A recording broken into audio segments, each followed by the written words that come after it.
Assalamualaikum warahmatullahi wabarakatuh. Salam sejahtera bagi kita semua. Belakangan ini saya melihat banyak sekali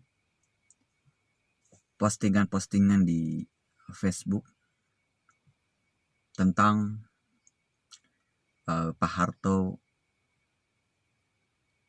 dalang dari PKI atau PKI dikambing hitamkan oleh Pak Harto. Buat saya itu hal yang lucu ya.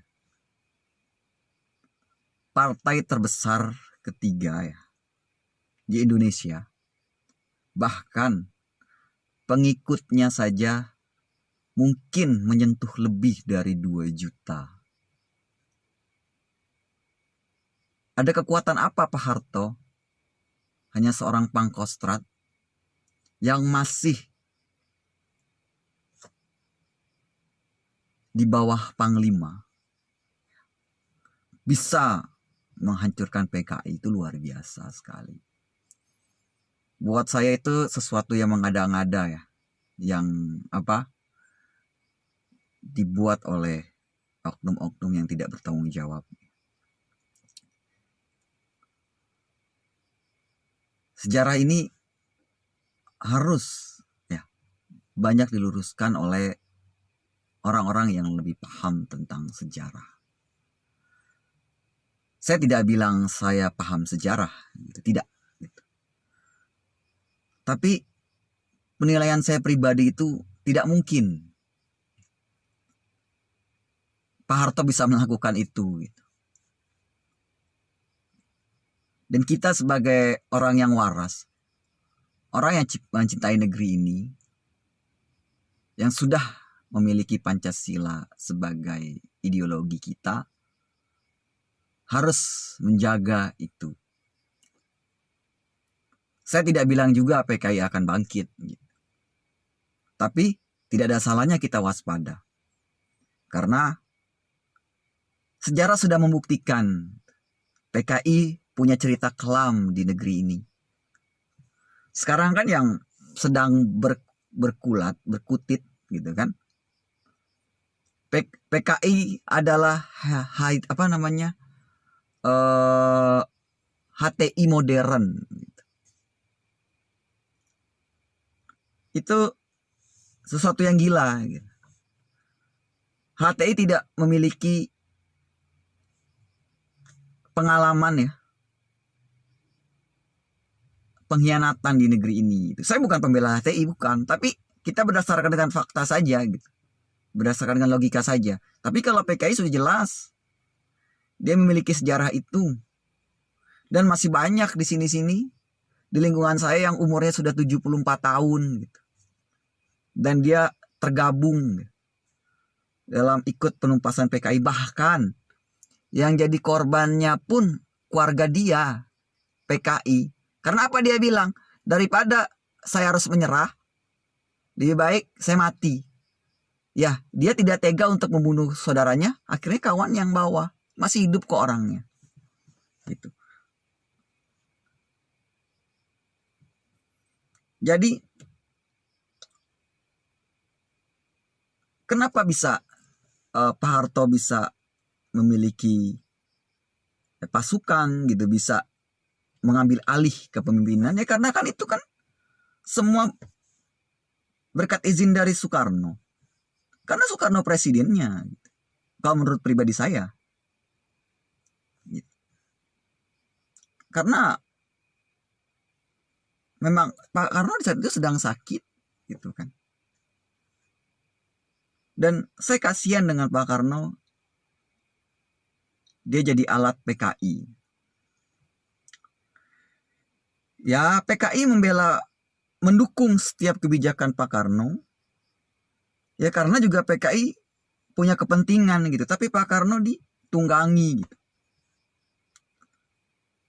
Pak Karno tidak PKI. Bukan.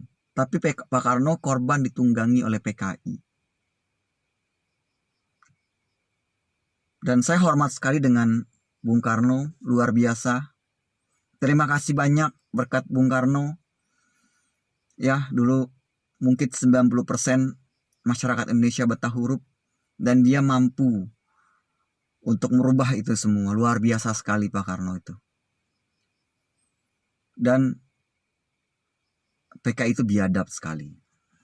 Dia yang menghasut Pak Karno, ada slogan Ganyang Malaysia. PKI yang membuat segalanya jadi rusak di negeri ini. Jadi kalau ada isu-isu yang bilang Pak Harto mengkambing hitamkan PKI, itu salah besar menurut saya. Salah besar menurut saya. Dan kita juga harus berterima kasih dengan Pak Harto, karena pemimpin saat ini meneruskan semua yang dibangun oleh Pak Harto. Dan termasuk saya dulu yang pembenci Pak Harto mungkin ya. Bukan pembenci sih, yang rasa sinis dengan Pak Harto. Tapi saya lebih banyak belajar lagi sejarah gitu. Lebih melihat lagi dengan kepala dingin. Mungkin semakin beranjaknya dewasa, semakin memahami, oh ternyata tidak begitu ceritanya. Karena masih ada dalam diri saya mencintai negeri ini tulus gitu. Karena di saat negara ini kesulitan, sebagaimanapun kita akan mati ada di negeri ini. Jadi buat anak-anak Indonesia, ayo kita sama-sama bergandengan tangan untuk ya mencegah andai PKI mau bangkit lagi. Di saat memang dia mau bangkit lagi, kita berikan dia hadiah melebihi yang dihadiahi Pak Harto, karena Pak Harto beranggapan mereka bisa tobat gitu. Kalau dia berani bangkit lagi, kita berikan hadiah yang cukup luar biasa kembali. Mungkin kalau dulu banyak yang bisa PKI bodohi, karena banyak orang-orang yang betah huruf di negeri ini gitu. Tapi saat ini tidak. Sudah banyak sekolahan, sudah banyak orang-orang, saya tahu orang-orang pintar yang ada di Indonesia ini. Dan tidak akan mudah tercuci otaknya oleh PKI. Terima kasih buat saudara-saudaraku semua. Video ini dibuat hanya untuk menguatkan kita tentang ideologi kita Pancasila. Menyayangi negeri ini, setulus-tulus kalian mencintai negeri ini. Menjalankan Pancasila dengan benar. Karena di saat Pancasila kalian jalankan, tidak akan ada korupsi, apatisme, itu akan tidak ada. Dan negara ini bisa maju di saat kalian menjalani Pancasila dengan baik. Wassalamualaikum warahmatullahi wabarakatuh. Salam sejahtera bagi kita semua. Merdeka!